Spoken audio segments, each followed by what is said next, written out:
മാപ്പിളപ്പാട്ട് ആൽബം ഗായകൻ സലീം കോടത്തൂരിന്റെ പേരിൽ സാമൂഹ്യ മാധ്യമങ്ങളിൽ വന്ന കുപ്രചരണം വൈറലാകുന്നു. തനിക്കെതിരെ വന്ന തെറ്റായ വാർത്തകളുടെ സത്യാവസ്ഥ ചിത്രാവിഷൻ വാർത്തയിൽ സലീം കോടത്തൂർ വെളിപ്പെടുത്തി.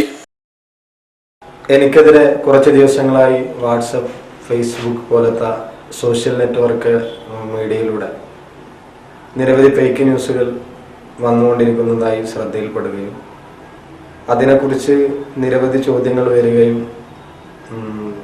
ഉണ്ടാകുന്ന ഒരു സാഹചര്യത്തിലാണ് ഞാനിപ്പോൾ നിങ്ങൾക്ക് മുന്നിൽ നിൽക്കുന്നത്. മനോരമ ന്യൂസ് ചാനലിൽ സലീം കോടത്തൂർ ഉടൻ അറസ്റ്റിൽ എന്ന് പറയുന്ന ഒരു ന്യൂസ് വരികയും അത് സംബന്ധിച്ച് ഞങ്ങൾ മനോരമ ചാനലുമായി ബന്ധപ്പെട്ടപ്പോൾ അങ്ങനെ ഒരു ന്യൂസ് അവർ പുറത്തുവിട്ടിട്ടില്ലെന്നും അതുപോലെ തന്നെ അത് ആരും എഡിറ്റ് ചെയ്ത് പുറത്തുവിട്ടതാണെന്നും അവിടെ നിന്ന് റിപ്പോർട്ട് കിട്ടുകയും മനോരമ ചാനൽ തന്നെ അതിൻ്റെ നിയമ നടപടികളുമായി മുന്നോട്ട് പോകുമെന്നും അതിൻ്റെ പ്രതികളെ ഉടൻ കണ്ടെത്തുമെന്നും അവിടെ നിന്നും വിവരം കിട്ടുകയുണ്ടായിട്ടുണ്ട്. അതുപോലെ തന്നെ ഇപ്പോൾ 2 ദിവസങ്ങളായി ഷിയാസ് എന്ന ഒരു പയ്യനെ അതിക്രൂരമായി ഞാൻ മർദ്ദിച്ചു എന്ന് പറഞ്ഞ് അവൻ്റെ ഒരു വീഡിയോ ക്ലിപ്പും കാണുകയുണ്ടായി.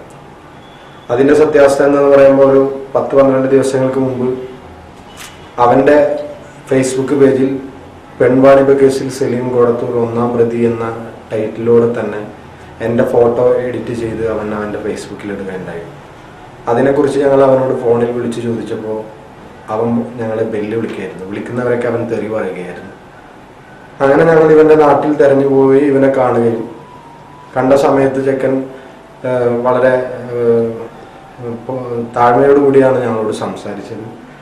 അവിടുന്ന് ഞങ്ങൾ തല്ലുകയൊന്നും ഉണ്ടായിട്ടില്ല.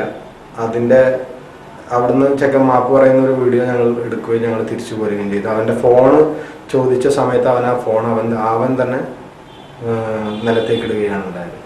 എൻ്റെ കൂടെ ഞാൻ ഗുണ്ടകളുമായി പോയി ആക്രമിച്ചെന്നാണ് പറഞ്ഞത്. എൻ്റെ കൂടെ ഗുണ്ടകളുമായിരുന്നില്ല. Shaji, orange media, Siraj fantasy എന്ന എൻ്റെ സുഹൃത്തുക്കളുമായിട്ടാണ് ഞാൻ ഈ പയ്യനെ കാണാൻ പോയത്.